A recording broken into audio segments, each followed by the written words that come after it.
रोज युद्ध के बीच से बड़ी खबर सामने आ रही है कि गोलान की पहाड़ियों पर जोरदार धमाका हुआ है। एक तरफ की देखा जा रहा है कि इजराइल की ओर से लगातार बम बरसाए जा रहे हैं हमास के ठिकानों पर, तो ये बड़ी खबर सामने आ रही है हमास आईडीएफ युद्ध के बीच से कि गोलान की पहाड़ियों पर जोरदार धमाका हुआ है। इजराइल सीरिया बॉर्डर पर देर रात ये धमाका बताया जा रहा है। फिलहाल धमाके की वजह का अभी पता नहीं चल सका है। और संजय सोई जी के पास मैं आना चाहूंगी। संजय सोई जी, ये देर रात धमाका होता है गोलान की पहाड़ियों पर, इसे कैसे देखा जाए, क्योंकि अभी तक वजह नहीं पता चल पाई है।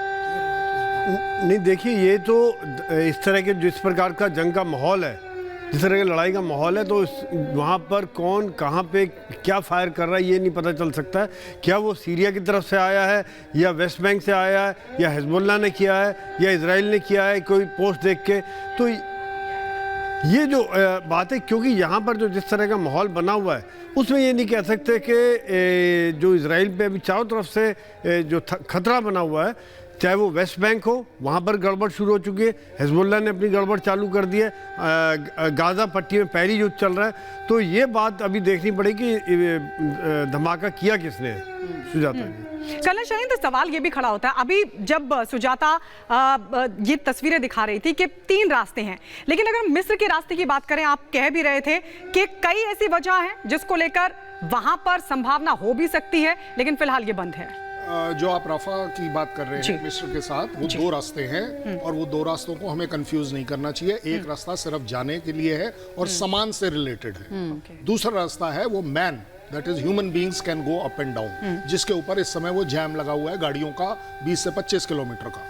क्यों? क्योंकि people want to cross over. जहां तक बात आ रही है कि सामान जो ह्यूमैनिटेरियन जाना है, 10 गाड़ी 20 गाड़ी 100 गाड़ी खड़ी है मिस्र में, कोई बड़ी बात नहीं है, लेकिन वो अंदर जाने के लिए यही जो देवनाथ साहब कह रहे थे कि उसके ऊपर अभी तक इजराइल और मिस्र के बीच में एग्रीमेंट नहीं बना है कि यस आपका ये तरीका ठीक है या नहीं है। उसी को लेकर चिंता है और साथ ही साथ ये भी चिंता है कि कल ये सारा जो ह्यूमैनिटेरियन एड है ये अगर हमास में हाथ में पड़ जाए, लेकिन खुलेगा सर क्या रास्ता?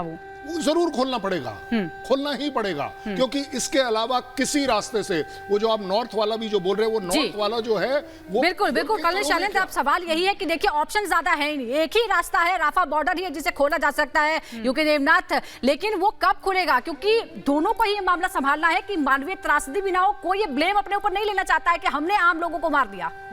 जी हाँ, जो बाइडेन जब आए थे उनको मालूम है कि अरब देश और मुस्लिम देशों का जो विद्रोह चल रहा है, हर जगह पर जुलूस निकल रहे हैं, जर्मनी में जुलूस निकल रहे हैं, कनाडा में जुलूस निकल रहे हैं, और तो और अमेरिका में भी मुस्लिम समुदाय जुलूस निकाल रहा है। इनको थोड़ा शांत करने का एक ही तरीका है कि किसी भी तरह से अभी गजा पट्टी में जो सिविलियंस हैं, जो आम फिलिस्तीन नागरिक है, उसको खाना, रोटी, कपड़ा, दवाइयाँ पहुँचे। इससे थोड़ा गुस्सा अरब कंट्रीज के जो सिविलियन मुस्लिम प्रदर्शनकारी हैं उनका ठंडा होगा।